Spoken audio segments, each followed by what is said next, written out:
আপনি কি জানেন দ্বীপ, বদ্বীপ এবং উপদ্বীপের সংজ্ঞা কি? আমরা সবাই জানি চারিদিকে পানি থাকলে তাকে, চারিদিকে পানি মাঝখানে স্থলভাগ থাকলে তাকে দ্বীপ বলে। আর যদি চারদিকে পানি না হয়ে তিন দিকে পানি, একদিকে স্থলভাগ থাকলে তাকে উপদ্বীপ বলে। যেমন দ্বীপ, আমাদের বাংলাদেশের বৃহত্তম দ্বীপ হচ্ছে কি ভোলা, মহেশখালী, কত যেগুলো হচ্ছে দ্বীপ। আর উপদ্বীপ হচ্ছে কি তিন দিকে পানি, একদিকে স্থলভাগ, সেটা হচ্ছে কি উপদ্বীপ। যেমন আরব উপদ্বীপ, জাজিরাতুল আরব যেটা বলে, তিন দিকে পানি, যেমন একদিকে হচ্ছে কি পশ্চিম দিকে হচ্ছে লোহিত সাগর, নিচের দিকে হচ্ছে আরব সাগর, পূর্ব দিকে হচ্ছে কি পারস্য উপসাগর, উত্তর দিকে হচ্ছে সিরিয়া মরুভূমি। এটা হচ্ছে কি উপসাগর, উপদ্বীপ। তারপর হচ্ছে কি বদ্বীপ।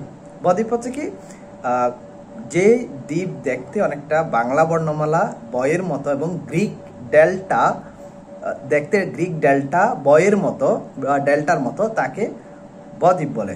যেমন পৃথিবীর বৃহত্তম বদ্বীপ বাংলাদেশ, বাংলাদেশের বৃহত্তম বদ্বীপ সুন্দরবন। সুন্দরবন দিবস হচ্ছে কি 14 ফেব্রুয়ারি। আশা করি দ্বীপ, বদ্বীপ এবং উপদ্বীপ সম্পর্কে সংক্ষেপে আপনার কাছে ক্লিয়ার হয়েছে।